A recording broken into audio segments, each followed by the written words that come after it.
नमस्कार दोस्तों, आपके अपने चैनल द देसी ट्रेडर में आपका बहुत बहुत स्वागत है। एक बहुत अच्छी स्ट्रैटेजी जो मैंने पहले आपको इंट्रोड्यूस करा था, एडवांस एक्सपायरी ऑप्शन स्ट्रैटेजी, कि एक्सपायरी के दिन हम ऑप्शंस में कैसे ट्रेड करते हैं। वो एडवांस जो स्ट्रैटेजी है वो क्या है, वो मैं आपको आज बता रहा हूँ। देखिए, तो ये जो जब भी एक्सपायरी होती है तो आपको मैं एक बात बताता हूँ कि एक्सपायरी के दिन क्या होता है कि 2 बजे के बाद, 2 ढाई बजे के बाद मार्केट में बहुत अच्छा मूवमेंट आता है, क्योंकि एक्सपायरी के दिन क्या होता है ना कि आपका जो थीटा होता है वो बहुत अच्छा वर्क करता है। जो थीटा जो वर्क करता है ना, ये आपके ऑप्शन प्रीमियम को एटलीस्ट 100-200% मूव करवा देता है।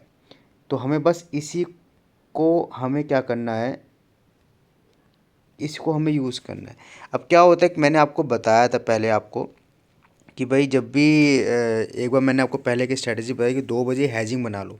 वो स्ट्रैटेजी इतनी फेमस हुई थी कि जो बड़े ऑपरेटर्स थे, अब उनको क्या होता है कि रिटेलर्स का एसएल हंट करना होता है, क्योंकि रिटेलर्स जब तक लॉस नहीं करेंगे तो बड़ा जो प्लेयर होता है उसको फ़ायदा नहीं होता है, ऐसा कहा जाता है ऑप्शंस में या मार्केट में। तो मैंने जो इसकी स्ट्रैटेजी जो निकाली थी, अब मैं उसका आपको एडवांस वर्जन बता रहा हूँ। उसका क्या एडवांस वर्जन, जैसे कि लास्ट एक्सपायरी कब थी, 24 नवंबर की, 24 नवंबर, तो हम 24 को जाते हैं। तो हमें क्या करना है, 2 बजे के बाद हमें ये देखना है कि मार्केट क्या कर रहा है, यानी मार्केट किस साइड मूव करेगा हमें कैसे पता चलेगा। मैंने आपको पहले भी एक बात बताई है कि मार्केट कभी भी सिंगल कैंडल में नहीं मूव करता है। मार्केट ऑलवेज जब भी अपसाइड मूवमेंट देगा तो कोई बुलिश पैटर्न बना के देगा, डाउन साइड मूवमेंट देगा तो कोई बेरिश पैटर्न बना के देगा। तो 2 बजे के बाद हमें बस इतना आइडेंटिफाई करना है कि मार्केट ने क्या पैटर्न बनाया। अगर वो बुलिश पैटर्न बना रहा है तो ध्यान रखना, 2 बजे के बाद यानी 2:30 बजे यूजुअली आजकल देखा जा रहा है कि ये जो मूवमेंट आती है ना, ये अप्रोक्सीमेट 2:45 यानी 2:45 से 3 के बीच में, और 3 के बाद जो बहुत ज़बरदस्त वन साइड मूवमेंट आती है एक्सपायरी को। जैसे कि अब 24 नवंबर को हम देखते हैं निफ्टी बैंक में। अब देखिए, मैं जो आपको बता रहा हूँ, यहाँ आप देखिए, इसमें यहाँ निफ्टी बैंक ने 2 बजे के बाद क्या करा। देखिए ये बजे 2।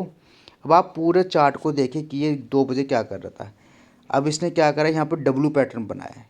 आपको बस ये पैटर्न आइडेंटिफाई करना है। देखिए, आंख बंद करके किसी भी स्ट्रैटेजी पे या किसी कहने पे मत जाइए। चार्ट पे जो हो रहा है उसको होने दीजिए। चार्ट पे जब होती है ना चीज़ें, तो आपको दिखता है, आपको वहाँ पे पता चलता है कि मेरा ये स्टॉप लॉस रहेगा, ये टारगेट रहेगा। अब मान लीजिए किसी ने कह दिया इसे 60 पे ले लो, ये 100 जाएगा, ये 150 जाएगा। अरे भाई, ऐसा नहीं होता है, ठीक है। वो अगर होता भी है तो एक एक दो बार होगा, फिर आपके ऐसा दबादब ख़त्म होएंगे, आपका नुकसान होना है। क्योंकि जब तक आप चीज़ों को, क्योंकि मार्केट मूव करेगा चार्ट पे ही, चार्ट पे बनेगा तभी मूवमेंट आएगी। तो हमें बस चार्ट को पढ़ना सीखना है, और चार्ट में भी आपको बहुत ज़्यादा सीखने की ज़रूरत नहीं है। लिमिटेड नॉलेज लीजिए, बट जो आप नॉलेज लीजिए वो एक्यूरेट होनी चाहिए, यानी उसमें आपकी मास्टरी हासिल होनी चाहिए। जैसे देखिए, मैं बता रहा हूँ कि मैं यूजुअली पैटर्न्स पे ट्रेड लेना पसंद करता हूँ, क्योंकि मुझे पता है पैटर्न्स पे क्या होता है। मेरे पास एक एक स्पेसिफाई स्टॉप लॉस होता है, स्पेसिफाई टारगेट्स होती है, और मुझे पता रहता है कि ये पैटर्न जो है बुलिश है या बेरिश है। मुझे पता चल जाता है हाँ मार्केट ऊपर जाने वाला है, अगर नहीं गया तो मेरा एसएल जाएगा। तो एसएल ही मेरा बहुत कम होता है। तो हमें इसमें क्या करना है, देखिए मैं आपको बताता हूँ। हमें सबसे पहले यहाँ देखिए, मैंने 24 नवंबर को देखा।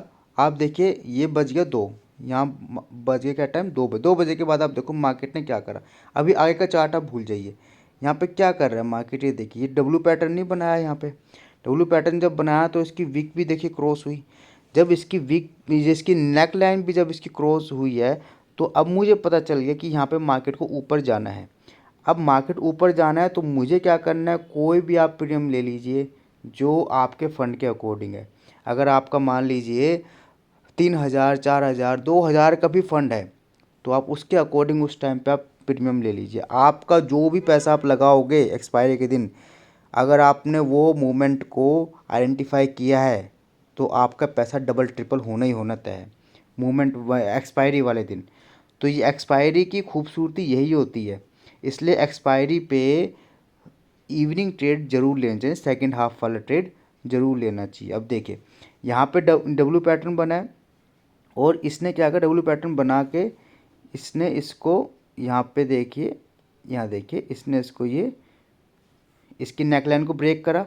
अब नेकलाइन को ब्रेक करा है तो हम कितना टारगेट लेंगे, हमें टारगेट पता है इतना। देखिए ये कितना गया नीचे, 0.23%।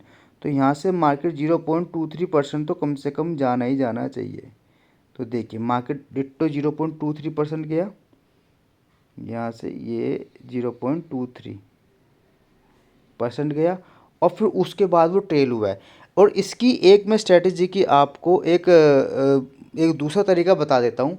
जो भी आप प्रीमियम इसमें सेलेक्ट करोगे, चाहे आप 60 वाला लीजिए बैंक निफ्टी में, चाहे आप 100 वाला लीजिए, जितना आपका फंड है उसके हिसाब से आप लीजिए। आप मिनिमम टारगेट डबल रखोगे, क्योंकि 60 वाला 120 प्लस जाता है, 100 वाला 200 प्लस जाता है। इतना मैंने देखा है, एनालाइज करा है, ऐसा होता है। तो आप इसको कंसीडर करते हुए एक्सपायरी पे इतना ध्यान रखिएगा, 2-2:30 बजे के बाद, 2 बजे के बाद आपको बस ये आइडेंटिफाई करना है कि मार्केट ने क्या पैटर्न बनाया है। अगर वो बेयरिश पैटर्न है तो मार्केट कंटिन्यूअस फॉल करेगा उस दिन, एक्सपायरी के दिन। क्योंकि क्या होता है, पोजीशंस जो है वो सब जो प्लेयर्स होते हैं वो अपनी पोजीशंस को क्लोज करते हैं, चाहे वो सी साइड में करेंगे चाहे पी साइड में, जो भी उनकी पोजीशन बनी होती है। इसलिए मार्केट वन साइडेड मूव कर जाता है 2:30 बजे के बाद, एक्सपायरी के दिन। तो ये इसके पीछे का लॉजिक है, और इसको ध्यान रखते हुए आप ट्रेड लोगे तो आपका एक्सपायरी के दिन 100% प्लस रिटर्न रहेगा। इसको आपको ध्यान रखना है। और मैं आपसे एक बात कहता हूँ, आप अपने ट्रेड्स को कोटक नियो में लीजिए, आपका ब्रोकरेज बचेगा, आपके प्रॉफिट जो है, प्रॉफिट परसेंटेज बढ़ेगी, प्रॉफिट में आपका रिटर्न्स जो है वो बढ़ेगा। और दूसरी बड़ी बात, मैं इस चैनल पे ऐसी बहुत सी और सारी स्ट्रेटजीज लेके आऊँगा टाइम टू टाइम। इसलिए हमारे चैनल को सब्सक्राइब कीजिए और अपने फ्रेंड्स फैमिली मेम्बर्स के साथ इसको शेयर कीजिए, ताकि सबको ये जो नॉलेज है सबको मिल मिल पाए। Okay guys, thank you.